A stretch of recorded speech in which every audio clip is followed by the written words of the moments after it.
खुलुमबाय दिनैनि सप्तायाव बयखौबो बरायबाय। दिनैनि फार्स्ट सप्तायानो जाहैबाय दतमायाव चाउमिन जानानै सासे लाइमोननि जिउ खहा।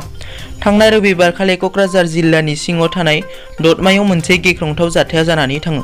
दतमायाव थानाय दतमा लाभली रेस्टुरेन्टआव साथाम लाइमोना चाउमिन जादोंमोन।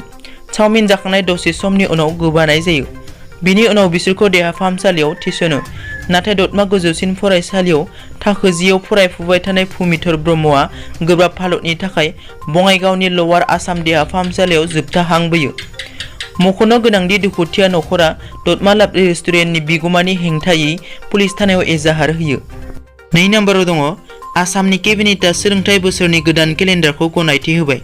बे बोसोराव कभिड-19 नि थाखाय फालांगिरि आरो गुबुन गुबुन हाबाफारिजों लोगोसे सोलोंथायाबो थेर-बेथेर जानांदों।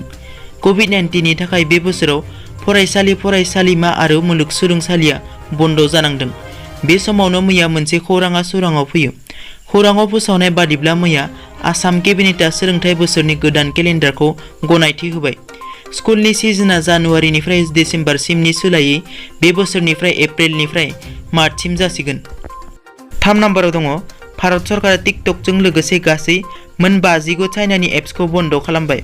भारत सरकारा मैया मोनसे गिदिर थांखि लादों। मिरु सरकारा टिकटकजों लोगोसे गासै मोन 59 चाइनानि एप्सफोरखौ हादराव बन्द खालामनो थांखि लाबाय।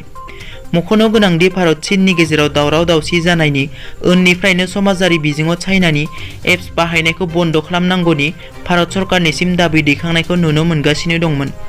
4 नम्बराव दङ एनएचएमनि मावथिफोरा दैबानानि समाव मेंनाय बानाय गैयाजासे गावनि खामानिखौ मावफुङो। रायजोनि दाब दाब जिल्लाफोराव दैबानाजों लोमनानै गोबां खहा जादों। बे समावनो नेशनेल हेल्थ मिशननि मावथिफोरा दैबानाजों लोमसावजानाय जिल्लाफोर जेरै बाक्सा, तिनसुकिया, उदालगुरियाव थांनानै मेंनाय बानाय गैयाजासे गावनि मावनांगौ खामानिखौ मावफुङो। बे खौरांखौ एनएचएमआ गावनि अफिसियेल टुइटार एकाउन्टनि गेजेरजों टुइट खालामना फोसावो। 5 नम्बराव दङ दैबानाजों लोमसावजानानै मासे गान्दा थैदों। रायजोआव दैबानाजों मानसिफोरनि अनगायै जिब-जुनारआबो खहा जानांदों।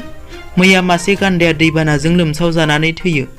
पवित्रा वाइल्डलाइफ सेंचुरियाव थानाय टुप्लुं केम्प रेंज ओनसोलाव मैया मासे गान्दाखौ थैनानै थानाय नुनो मोनो।